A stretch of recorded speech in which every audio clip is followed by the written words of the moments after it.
السلام علیکم ورحمت الله وبرکاتو. په دې ویډیو کې یو زبردست اپلیکیشن تاسو ته درپېژنم.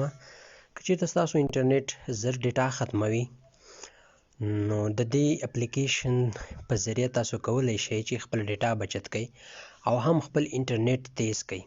که چېرته تاسو په مسنجر کې چټ کوئ نو غواړئ چې په واتساپ باندې او په یوټیوب باندې د نیټ قطع شي، هغوی ته د نیټ وصل نه وي، نو ډېر زبردست اپلیکیشن دی. د دې پر مټ کولی شئ چې تاسو خپل ډیټا هم بچت کړئ او په نورو اپلیکیشنونو انټرنیټ هم بند کړئ.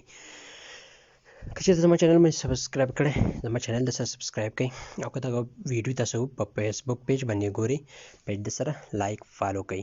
ورځو د ویډیو په لور باندې اول به تاسو پلی سټور ته ورشئ. کله چې پلی سټور ته تاسو ورغلئ نو دلته به درته تاسو ولیکئ انټرنیټ بلاګر.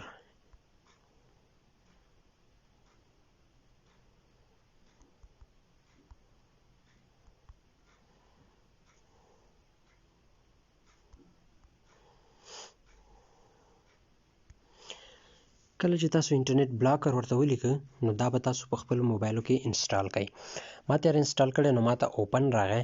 که چېرته تاسو نه وي انسټال کړی نو تاسو ته به هلته انسټال راشي. نو دا به تاسو کله چې انسټال کړ دلته به تاسو راشئ، دا به اوپن کړئ. کله چې دا تاسو اوپن کړئ دلته دا ایډز راغله، دا به ونه ریمو کړئ. دلته ګورئ هغه اپلیکیشنونه چې موږ په موبایل کې انسټال کړي دي هغه ټول راغله. کله چې موږ انټرنیټ فعال کو، ډیټا آن کو، نو دلته زموږ ډیټا دغه اپلیکیشنونه هم مصرفوي.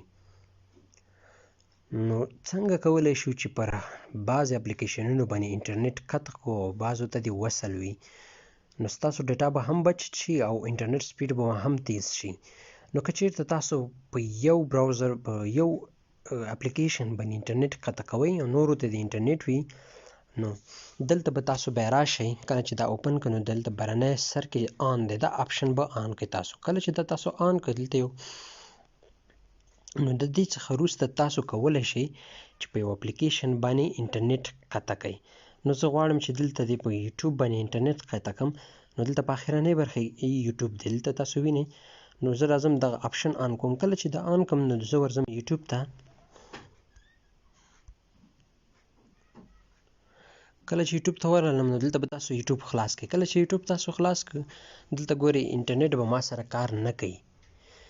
نو دلته تاسو وینئ صرف سرچ لګیا دی خو نور کار نه کوي. نو زه ورځم بیرته اپلیکیشن ته. کله چې زه دغه اپلیکیشن ته بیرته ورشم او دلته دا آن کړمه نو ما سره به اوس یوټیوب کار کوي. دلته تاسو وینئ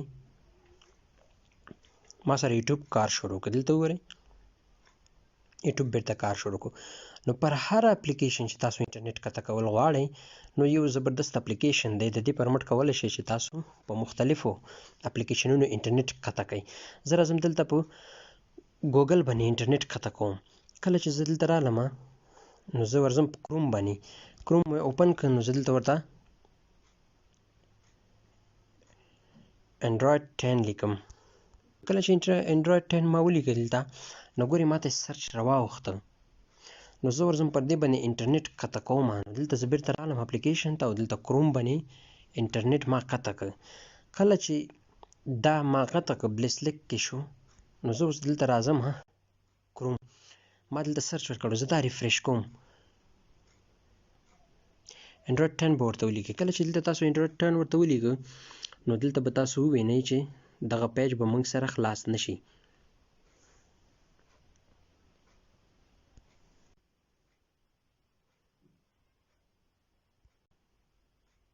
دلته ګورئ ما ته راغلل یو آر آفلاین. کله چې تاسو په یو اپلیکیشن باندې انټرنیټ قطع کوئ نو د دې طریقې کولی شئ چې انټرنیټ ورباندې قطع کړئ. نو که چېرته زه اوس راشم دوباره او په کروم باندې دغه آپشن بیرته آن کړمه نو تاسو به ووینئ چې هغه سرچ به موږ ته بیرته راواوړي. کله چې زه دوباره پر سرچ باندې کلیک کړم تاسو ولیدل دلته چې ما سره انټرنیټ کار شروع کړ. دلته ګورئ تاسو څومره زبردست اپلیکیشن دی. په ښکلې طریقه باندې انټرنیټ بیرته کار شروع کړو. نو که تاسو په هر اپلیکیشن به انټرنیټ کته کول غواړئ نو د دې طریقه په فیسبوک هم کته کولی شئ او په نور اپلیکیشنونو. د دې پر مټ تاسو کولی شئ چې تاسو په خپل اپلیکیشن به انټرنیټ کته کړئ، یو طرف ته ستاسو ډیټا هم بچت شي او بل طرف ته به انټرنیټ تیز کار کوي. امید لرم زما دغه ویډیو به ستاسو خوښ شوي. که چېرته خوښ شوي زما چینل ته سبسکرایب کړئ او که دا ویډیو په فیسبوک پیج باندې ګورئ نو پیج درسره لایک کړئ. تر بلې ویډیو د الله په